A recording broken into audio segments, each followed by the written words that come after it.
What's up, y'all? It's your boy Reverend C coming back at you with another episode of C's Retro and Garage, as usual from here in outer space in the free state of Florida.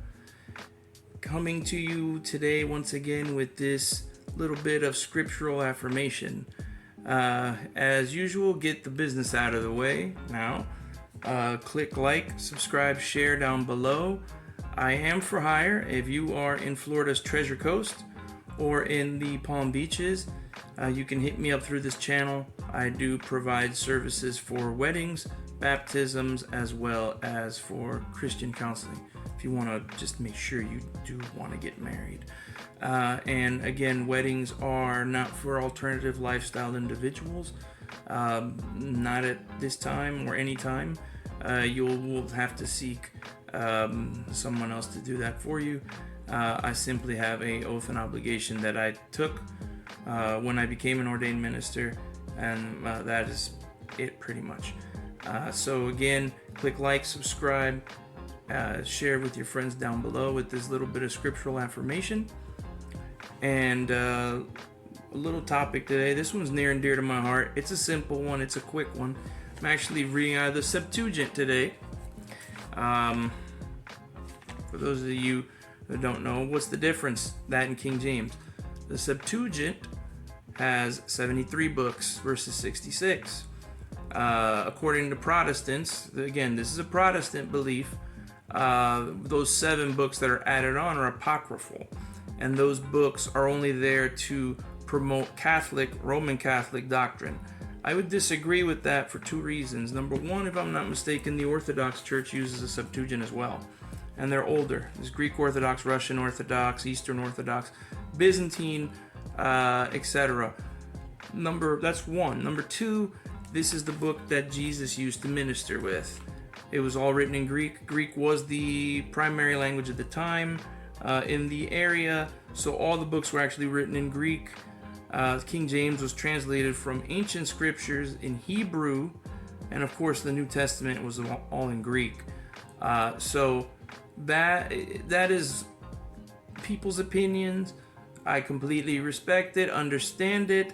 I just say the knowledge was here for a reason. Okay? And if we jump to an Ethiopian Orthodox Bible, you will notice they have 81 books. There's some books that were left out of the Septuagint. Okay? And you ask yourself why. Well, pick one up and find them and read them for yourself. But make sure you get it out of an Ethiopian Orthodox Bible. And they're translated, I believe the language is Gaed, is the ancient language that was used at the time of translation. So I got one of those too. I may hit one of those up for one of those occasional things. But let's get started with the topic of the day. Now this one's a common one. This one is one that I need a lot of work on, and probably a lot of us too. And it is swearing. Now, there is times where I'm a hypocrite, and other people are as well, where you might swear like a sailor, and you work on it, and then one day you just snap and you go back into that swearing mode. Personally, I think it's a conscious matter. The problem only is, which I really rarely will ever do and never slip, is out in public. Just don't do it. You never know who you may run into, okay? Remember that there's children around.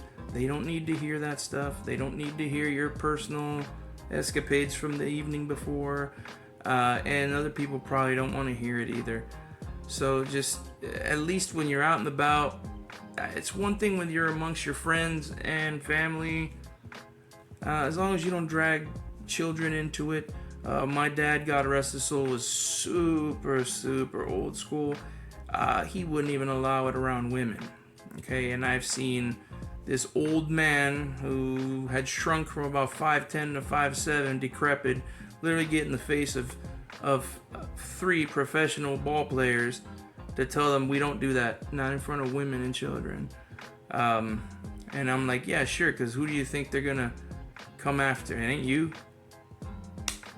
Okay, so anyway, I've gone on more than I want, and the only thing I can really find in swearing, or on swearing I should say, is if we jump to, as it is in the Septuagint, the letter to the Ephesians.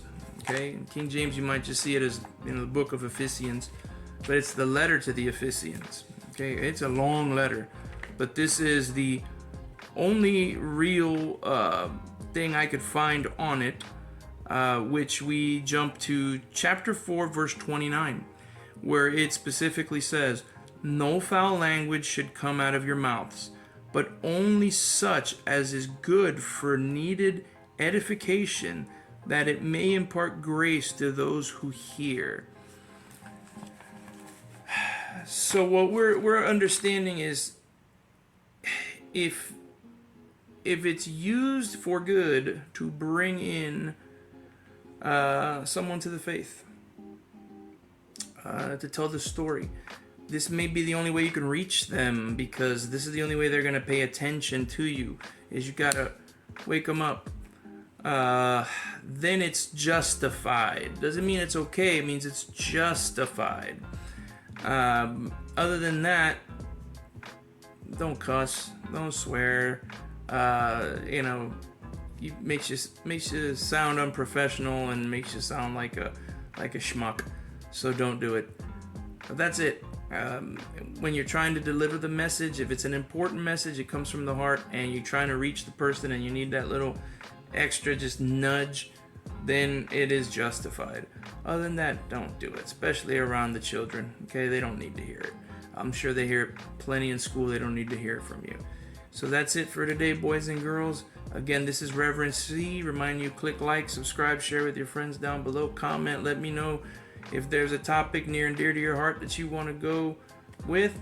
And as always, I remind you to stay safe, be ye kind one to another, and peace out, and I'll catch you on the next one. Amen.